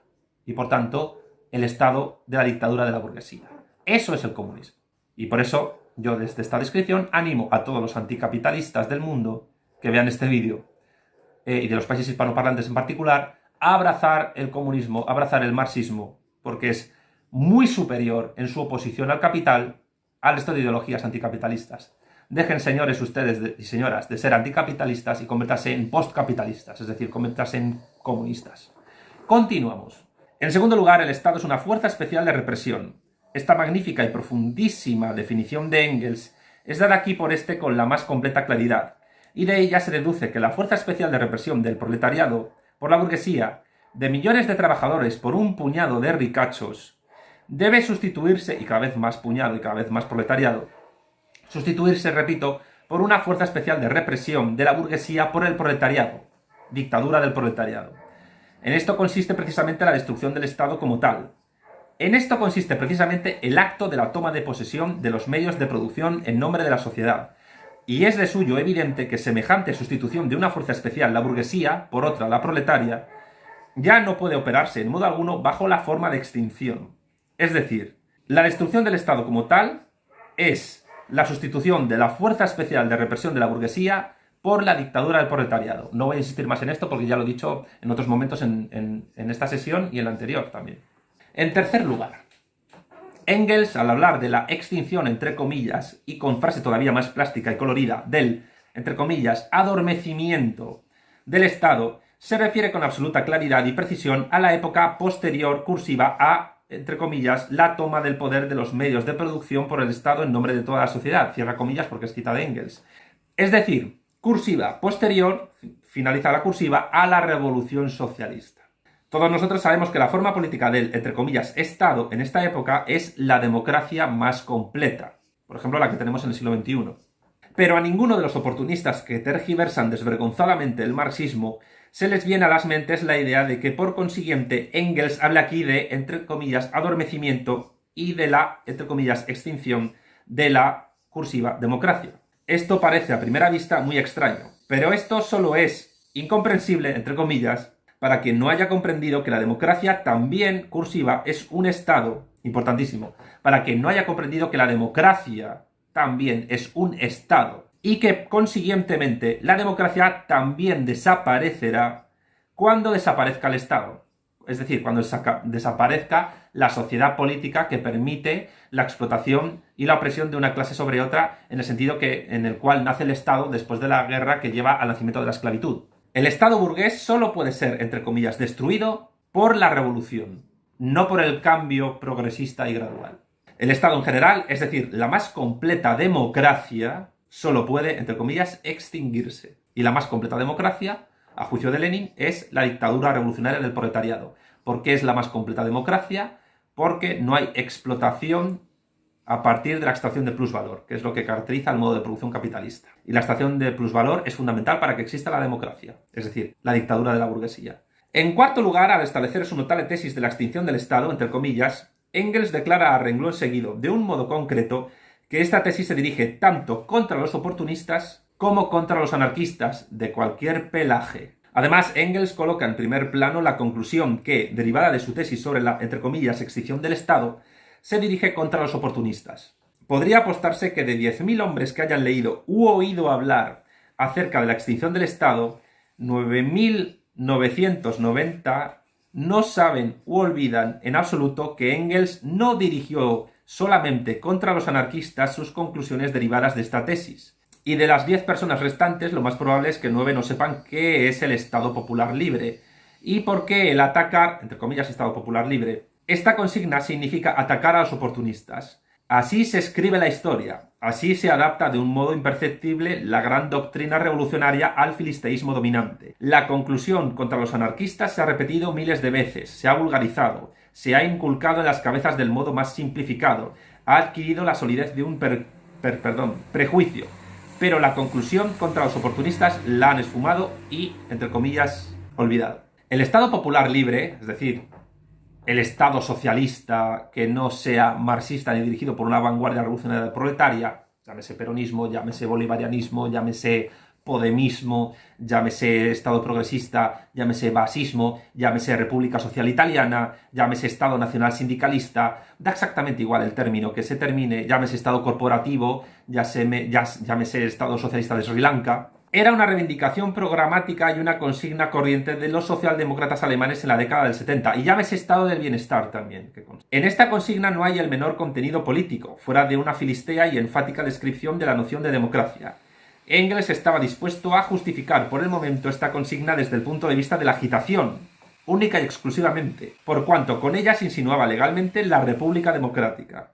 Pero esta consigna era oportunista porque expresaba no solo el embellecimiento de la democracia burguesa, sino también la incomprensión de la crítica socialista de todo Estado en general. Nosotros, los bolcheviques, somos partidarios de la República Democrática, como la mejor forma de Estado para el proletariado bajo el capitalismo. Esto incluso puede valer para las tesis de Hernández Arregui de soy peronista porque soy marxista. Esto dicho con polémica para muchos marxistas que me están escuchando en Argentina, pero bueno, continuemos. Pero no tenemos ningún derecho a olvidar que la esclavitud asalariada es el destino reservado al pueblo, incluso bajo la República Burguesa más democrática, incluso bajo el peronismo, incluso bajo la República Social Italiana, incluso bajo el Estado Nacional Sindicalista, incluso bajo el Estado del Bienestar Socialdemócrata, social y democrático de derecho, incluso bajo el Estado populista e incluso bajo el Estado bolivariano. Que quede esto bien claro. Sigamos. Más aún, todo Estado es una, comillas de Engels, porque es una cita que Lenin hace de Engels, fuerza especial para la represión de la clase oprimida. Todo Estado es una fuerza especial para la represión de la clase oprimida, incluida la dictadura del proletariado. Es una fuerza especial para la represión por parte del proletariado, en tanto que clase dominante, elevada a la condición de clase nacional, que oprime a la clase dominada, es decir, la burguesía. Por eso, todo Estado ni es libre ni es popular. Marx y Engels explicaron esto reiteradamente a sus camaradas de partido en la década del 70 del siglo XIX. En quinto lugar, en esta misma obra de Engels, de la que todos citan el pasaje sobre la extinción del Estado, se contiene un pasaje sobre la importancia de la revolución violenta. El análisis histórico de su papel lo convierte Engels en un verdadero panegírico de la revolución violenta. Esto nadie lo recuerda. Sobre la importancia de este pensamiento no es uso hablar ni siquiera pensar en los partidos socialistas contemporáneos. Estos pensamientos no desempeñan ningún papel en la propaganda ni en la agitación cotidiana entre las masas. Y sin embargo, se hallan indisolublemente unidos a la, entre comillas, extinción del Estado y forman con ella un todo armónico. He aquí el pasaje de Engels, de que la violencia desempeña en la historia otro papel, además del de agente del mal, un papel revolucionario, de que según la expresión de Marx es la partera de toda vieja sociedad que lleva en sus entrañas otra nueva, de que la violencia es el instrumento con la ayuda del cual el movimiento social se abre camino y rompe las formas políticas muertas y fosilizadas, de todo eso no dice una palabra el señor Düring. Está citando al anti-Düring. Solo entre suspiros y gemidos admite la posibilidad de que para derrumbar el sistema de explotación sea necesario acaso la violencia. Desgraciadamente, afirma, pues el empleo de la misma, según él, desmoraliza a quien hace uso de ella. Y esto se dice a pesar del gran avance moral e intelectual resultante de toda revolución victoriosa. Si es irreversible, porque solo si es irreversible es revolución. Y esto se dice en Alemania, esto era un apunte mío, donde la colisión violenta que puede ser impuesta al pueblo tendría, cuando menos, la ventaja de destruir el espíritu de servilismo que ha penetrado en la conciencia nacional como consecuencia de la humillación de la guerra de los 30 años. Y estos razonamientos turbios, anodinos, impotentes, propios de un párroco rural, se pretende imponer al partido más revolucionario de la historia. Lugar citado, página 193, tercera edición alemana, final del cuarto capítulo, segunda parte. Sigue Lenin. ¿Cómo es posible conciliar en una sola doctrina este panegírico de la revolución violenta presentado con insistencia por Engels a los socialdemócratas alemanes desde 1878 hasta 1894, es decir, hasta los últimos días de su vida, con la teoría de la, entre comillas, extinción del Estado? Generalmente se concilian ambos pasajes con ayuda del eclecticismo, desgajando a capricho o para complacer a los detentadores del poder, sin atenerse a los principios o de un modo sofístico, ora uno, ora otro argumento, y haciendo pasar a primer plano, en el 99% de los casos, si no en más, precisamente la tesis de la, entre comillas, extinción. Se suplanta la dialéctica por el eclecticismo. Es la actitud más usual y más generalizada ante el marxismo en la literatura socialdemócrata oficial de nuestros días. De hecho, ¿qué es el posmarxismo posmoderno? Eclecticismo. Estas suplantaciones no tienen ciertamente nada de nuevo. Pueden observarse incluso en la historia de la filosofía clásica griega.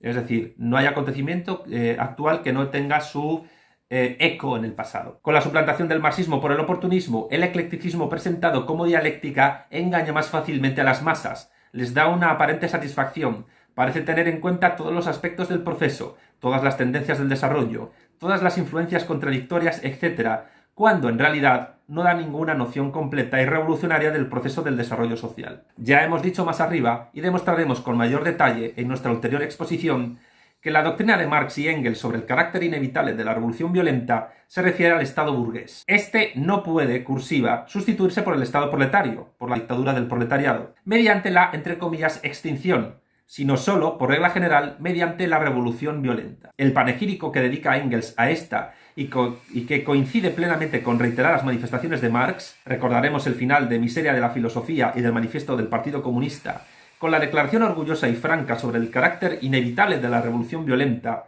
recordaremos la crítica del programa de Gotha en 1875, cuando ya habían pasado casi 30 años y en la que Marx fustiga implacablemente el oportunismo de ese programa. Véase Carlos Marx, crítica del programa de Gotha. Este panegírico no tiene nada de apasionamiento, nada de declamatorio, nada de arranque polémico. Recordemos, cita aquí Lenin, una cosa, programa de Gotha es el programa del Partido Socialista Obrero de Alemania, aprobado en el Congreso de Gotha de 1875, al unirse los dos partidos socialistas alemanes existentes hasta entonces, el de los eisenachianos y el de los lasallianos. El programa era completamente oportunista, pues los eisenachianos cedieron en todas las cuestiones importantes ante los lasallianos y admitieron las tesis de estos. Marx y Engels sometieron el programa de Gotha a una crítica demoledora. Crítica demoledora que hay que hacer más a los aparentes amigos que a los enemigos acérrimos. La necesidad de educar, continúa Lenin, sistemáticamente a las masas es esta, precisamente en esta idea sobre la revolución violenta. Es algo básico en toda la doctrina de Marx y Engels. La traición cometida contra su doctrina por las corrientes social-chauvinista y kautskiana, traición que después de la caída de la Unión Soviética continúa por parte del mal llamado marxismo occidental, y aquí habría que incluir incluso a muchos gustavobuenistas, y aquí hay que incluir a todos los postmarxistas, y aquí hay que incluir a todos los progresistas y a toda la izquierda indefinida, se manifiesta con singular relieve en el olvido por unos y otros de esta propaganda, de esta agitación. La sustitución del Estado burgués por el Estado proletario es imposible sin una revolución violenta. La supresión del Estado proletario, es decir, la supresión de todo Estado, en el sentido antedicho en este taller, solo es posible por medio de un proceso de, entre comillas, extinción. Marx y Engels desarrollaron estas ideas de un modo minucioso y concreto, estudiando cada situación revolucionaria por separado, analizando las enseñanzas sacadas de la experiencia de cada revolución, es decir, de cada proceso revolucionario histórico en cada Estado, en cada nación política democrático-liberal burguesa actualmente, que es lo que hay que hacer. Y esta parte de su doctrina, que es incuestionablemente la más importante, es la que pasamos a analizar. Pasaremos a analizar en una sesión de taller próxima. Cerramos esta sesión, que repito, es una sesión en diferido grabada debido a la coyuntura de la pandemia del coronavirus que ha sumido a Argentina en un estado obligatorio de cuarentena, y que no quiero terminar sin subrayar de nuevo esta frase de Lenin, que resume la posición del marxismo-leninismo. La sustitución del Estado burgués, es decir, la democracia, la dictadura de la burguesía, por el Estado proletario, es decir, la dictadura revolucionaria del proletariado, es decir, el socialismo, es imposible sin una revolución violenta. La supresión del Estado proletario, es decir, la dictadura del proletariado, es decir, la república burguesa, solo es posible por medio de un proceso de extinción, es decir, la extinción del socialismo hacia el modo de producción comunista. Y con esto acabo la sesión. Agradezco a todo el mundo su atención en este visionado de este taller. Les pedimos disculpas por la coyuntura, porque es por causas ajenas a nuestra voluntad. Y volveremos en el mes de abril, espero que ya sin cuarentena, aunque todo dependerá de cómo avance el tema de la pandemia en Argentina y cómo lo esté gestionando aquí el gobierno, para poder hacer una sesión en la que en abril analizaremos ya el capítulo 2 del Estado y la Revolución. Gracias por escucharme y hasta más ver. Hasta pronto y salud.